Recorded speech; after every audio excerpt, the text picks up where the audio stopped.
So let's talk about a piece of technology that is, and I mean this quite literally, changing everything: generative AI. We're going to dig into its incredible promise, especially for education, but we also have to get real about the serious risks that come along for the ride. Let's get right into it. To really wrap our heads around what's happening, you have to understand that this isn't just another tech gadget or a new app. The people actually building this stuff, many of them believe this is a fundamental turning point in human history, as big as our most foundational discoveries.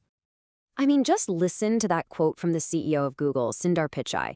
He's not comparing AI to the invention of the smartphone.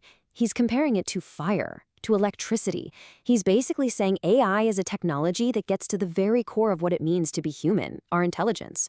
That's the level of conversation we're having here. It's huge. Now, at the heart of this massive revolution is one specific kind of AI that has absolutely exploded into the public consciousness. And this tech does something that previous AI couldn't. It doesn't just analyze data, it creates something brand new out of thin air. We're talking, of course, about generative AI. So, what is it, really? Well, in the simplest terms, generative AI has been trained on a truly mind-boggling amount of data. Basically, a huge chunk of the internet. It learns all the patterns, the styles, the connections, and then it uses that knowledge to generate completely new, original stuff.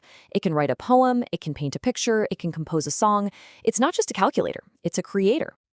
Okay, so we've got this incredible new creative tool. What can we actually do with it? Well, one of the most exciting areas is in completely blowing up how we learn. Let's be honest, in an age where we're drowning in information, the old models of education are starting to crack. We need something faster, more focused, and way more personal. And that brings us to this really cool idea called nano-learning. It's exactly what it sounds like. It's about breaking down huge, complicated topics into these tiny, laser-focused, bite-sized lessons. Each one is designed to teach you one and only one specific thing. You can think of it as the perfect antidote to those hour-long lectures where you zone out after 10 minutes. And when you look at the key features, you really see why it's so powerful. We're talking lessons that are just 2 to 10 minutes long, delivered right to your phone or computer, so you can learn whenever, wherever. Because each little piece has a single clear goal, it's incredibly efficient. It's almost perfectly designed for our busy lives and, yeah, our kind of shrinking attention spans. But here's the catch, right? Creating all of these amazing little lessons for every single topic, that would take a human teacher an absolutely insane amount of time. And that's where generative AI comes back in. What if an AI could just automatically generate an entire nano-learning course on command? Well, you might be thinking that sounds like science fiction, but it's not. Researchers have already done it. What you're seeing here is a framework for a physics lesson on the pitch of sound, and the whole thing was designed by an AI. It automatically took this complex topic and broke it down into 8 logical, bite-sized modules, all the way from the intro to the final quiz. And this is where it gets really mind-blowing. The AI didn't just write the text, it acted like an orchestra conductor. It used one AI tool to generate an intro video, another for the text-to-speech narration, and then pulled in other AIs to create images and even the quiz questions. The whole multimedia lesson, poof, automated.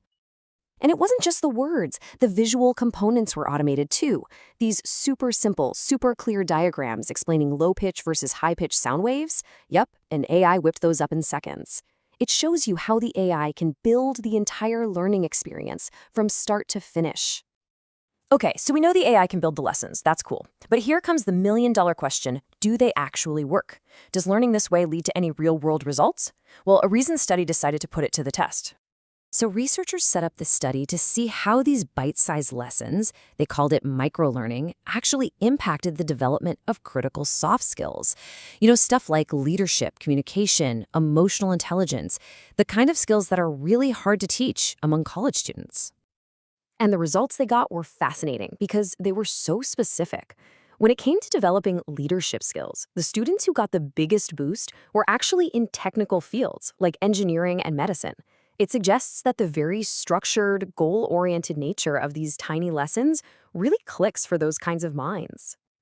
But, and this is a big but, it wasn't the same story for every skill. When they looked at emotional intelligence, the story completely flipped. The biggest gains were in business and humanities students. It seems like this learning style really helped them the most in a skill that's all about interpersonal nuance. So, what's the big takeaway from all this? It's that AI-powered learning is not a magic bullet. It's not one size fits all. Its effectiveness is totally contextual. The right way to teach an engineering student about leadership is probably different from the right way to teach a humanities student about empathy. Personalization, it turns out, is everything. Okay, so far we've seen the incredible promise, right? The potential is just massive. But with any technology this powerful, you know there's another side to the coin. We have to talk about the very real perils and the strange paradoxes that come with relying on these systems. And here it is, the biggest catch of all, the huge asterisk next to everything we've talked about. These large language models have a strange tendency to, well, to lie. Not in a malicious way, but they can just make stuff up and state it with complete and total confidence. The problem is so common, it even has a name: hallucinations. And sometimes these hallucinations are just flat out absurd. For example, when one AI was asked about the Roman Empire and the internet, it confidently explained how the Romans used social media for propaganda. I mean, it's hilarious in this case, but just imagine if you were asking that AI for medical advice or financial advice. Suddenly, it's not so funny anymore. But just making things up isn't the only problem. There's another huge challenge. Remember how these models learn from a giant snapshot of the internet? Well, that means they also learn all of the biases, the good, the bad, and the ugly that are present in that data. And sometimes they can repeat and even amplify those biases. For example, if you give a model a loaded, biased question, it might produce an answer that just reflects old, harmful stereotypes that it found in its training data. This isn't just some simple glitch to be patched. It's a really complex, thorny problem for the people building these systems. How do you create something neutral from data that is anything but? All of this, it leads us to a really deep, kind of mind-bending philosophical question about what this intelligence even is. There's a famous thought experiment called the Chinese room. Imagine a person who doesn't speak a word of Chinese locked in a room. They have a giant rule book. People slide questions in Chinese under the door, and by following the rules in the book, the person can find and slide back the perfect answers in Chinese. To the person outside, it looks like they're having a conversation with a fluent speaker. But the person inside, they don't understand a single thing. They're just pushing symbols around. And that leaves us with the final critical question. As these incredibly powerful AIs become our teachers, our coworkers, our sources of truth, are they just like the person in that Chinese room? As AI builds our lessons, designs our world, and answers our deepest questions, does it actually understand what it's teaching? That's the paradox we're all going to have to figure out as we step into this new world.